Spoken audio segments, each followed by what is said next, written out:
नारद जी ने पूछा किनसे? सनक सनंदन सनातन सनत कुमार से बद्रिकाश्रम में कि महाराज ये कथा कैसे सुनना चाहिए, इसका नियम क्या है? आप लोग भी सुन लें। इसीलिए पहले दिन की कथा महात्म की कथा बताई जाती है कि श्रोता और वक्ता की पात्रता की परीक्षा होती है। और आप लोगों से हमारा ये आग्रह है, निवेदन भी है कि प्रयास करें कि जो नियम है उस नियम के विपरीत न जाएं। ये नियम है, कथा सुनना कैसे चाहिए।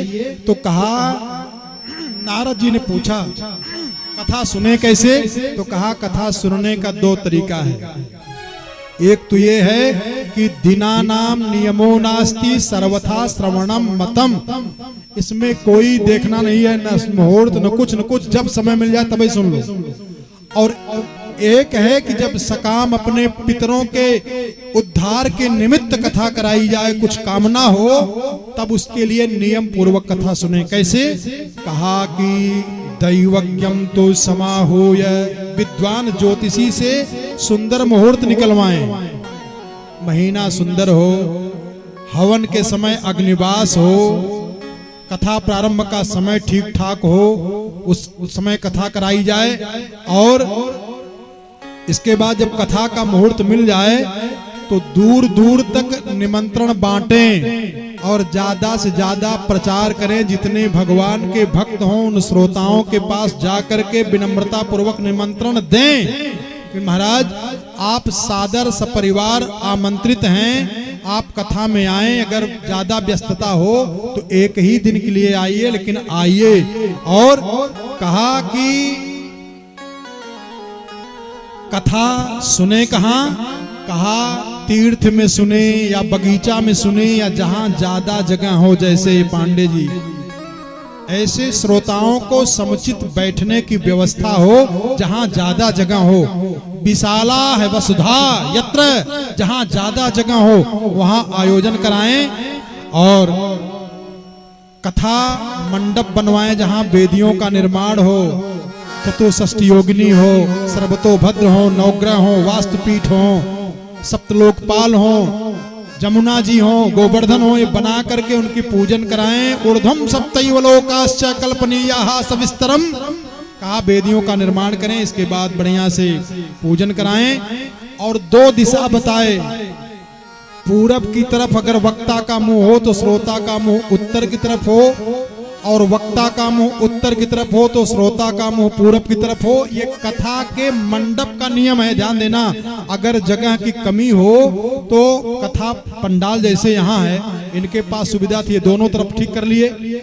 और ऐसा न हो तो कथा पंडाल में इसका जरूरत नहीं है, जैसे भी हो ऐसे बैठ के कथा सुने। कथा मंडप में जब पूजन कराया जाए तो विद्वानों का और यजमान का कर्तव्य है कि कथा में जब पूजन करने के लिए मंडप में बैठे तो श्रोता का मुंह या तो पूरब हो या तो उत्तर हो, और विद्वान पंडित का मुंह या तो पूरब हो या तो उत्तर हो, ये दो दिशा हो।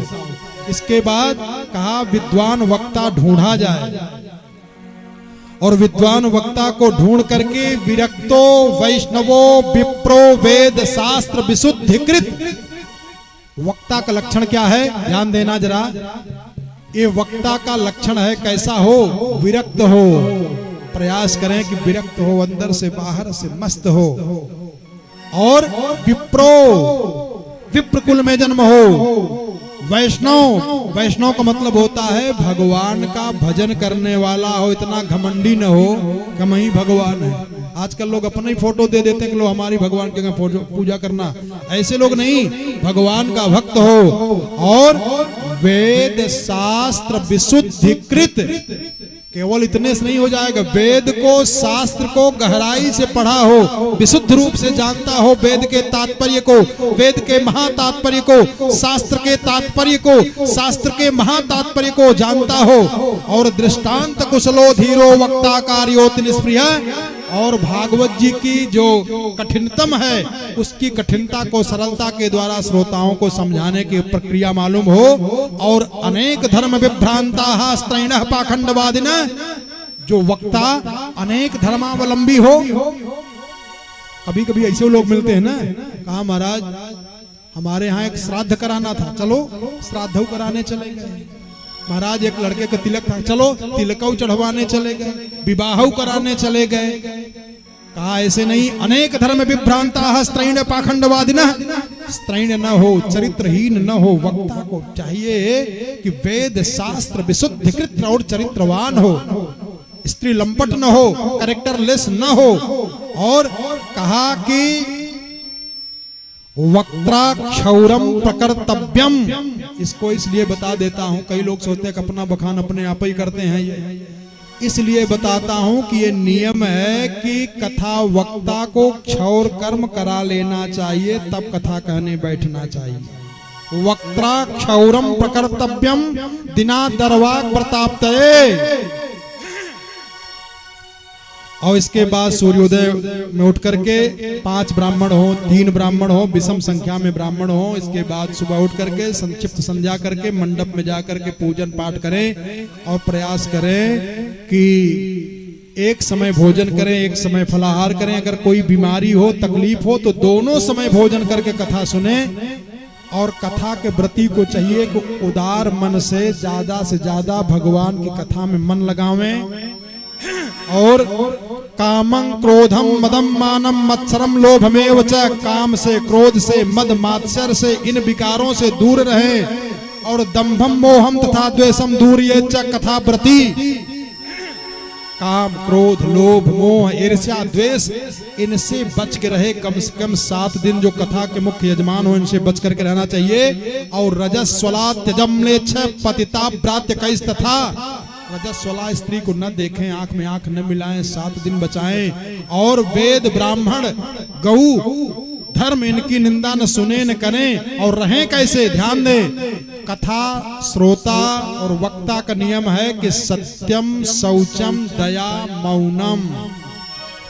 बोले तो सत्य बोलें, जीवों पर दया करें। ज्यादा से ज्यादा जितने श्रोता हैं उनको खूब प्रसाद खिलावें, उनको संतुष्ट करें। जितना उदार राजा बनकर के करते रहें। और सत्य बोलें, पवित्रता से रहें और जीवों पर दया का भाव बनाए रहें। मौनम, कम बोलें। और आर्जयम विनयम तथा, अगर अभिमान भी हो तो अभिमान को दबा करके विनम्रता के साथ सबसे मिलें। उदार मानसम तद्वद्देवम कुर्यात् कथा व्रती। का इस नियम का पालन करें। और जितने भी श्रोता हैं, अभी नियम और हैं, हम कम बता पाए, समय कम है। अगर ऐसा श्रोता नियम बना करके कथा सुन ले तो दरिद्रश्च क्षयी रोगी। अगर किसी को दरिद्रता का दुख लग गया है, जानते हो गरीबी से भी ज्यादा खराब होता है दरिद्रता। दरिद्रता का दोष लग गया हो, क्षयी माने जिसको टीबी हो गई हो, क्षय रोग हो गया हो।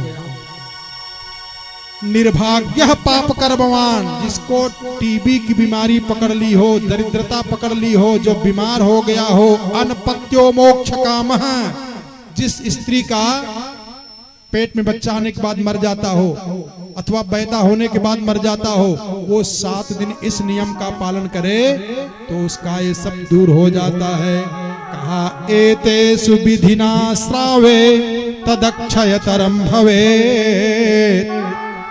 इस नियम का पालन करके अगर कोई सुन लेता है तो उसको पुण्य की प्राप्ति होती है, उसकी मनोकामना सिद्ध हो जाती है। और कथा के बाद गायत्री मंत्र से अथवा भागवत जी के 10वें स्कंद के श्लोक से आहुति कराई जाए, उसका दशांश तर्पण हो, दशांश मार्जन हो, उसका फिर दशांश ब्राह्मण भोजन हो। और हवन के दिन कम से कम 12 ब्राह्मणों को भोजन कराएं, दक्षिणा दें। उसके बाद जैसे अपनी सामर्थ्य हो, हवन के दिन प्रयास करें कि विष्णु सहस्रनाम का पाठ कराया जाए। अगर श्रोता गिरस्त है तो और विरक्त है तो गीता जी का पाठ कराया जाए। बोलिए श्रीमद् भागवत भगवान की जय हो। ननर्तमध्ये अरित्रिकमेव तत्र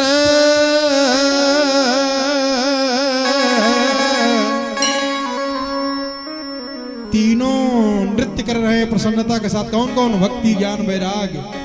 बोले ननर्त मध्य त्रिकमेव तत्र भक्त्यादिका नाम नटवत्सुते जसा अलौकिकुम कीर्तनमयि वीक्ष हरिः प्रसन्नोऽपि वचो ब्रवीत। भक्ति ज्ञान वैराग्य के कीर्तन को सुन करके, नृत्य को देख करके भगवान प्रसन्न हो गए और भगवान ने कहा वरम ब्रूहि, वरदान मांग लो, वरदान मांग लो। तो भक्ति ज्ञान वैराग्य ने वरदान मांगा, मत्तो वरम भाववृता दृणोध्वम। वरदान क्या मांगे? कहा हे नाथ, आज से वरदान दे दीजिए कि जहां श्रीमद् भागवत जी की शास्त्रीय विधि से, वैदिक रीत से कथा हो, समस्त देवी देवताओं के साथ आप विराजमान होंगे। भगवान ने कहा तथास्तु, मैं आज से वरदान देता हूं कि जहां वैदिक रीत से, शास्त्रीय पद्धति से श्रीमद् भागवत जी की कथा होगी, वहां मैं समस्त देवी देवताओं के साथ विराजमान हो जाऊंगा। बोलिए श्रीमद् भागवत भगवान की।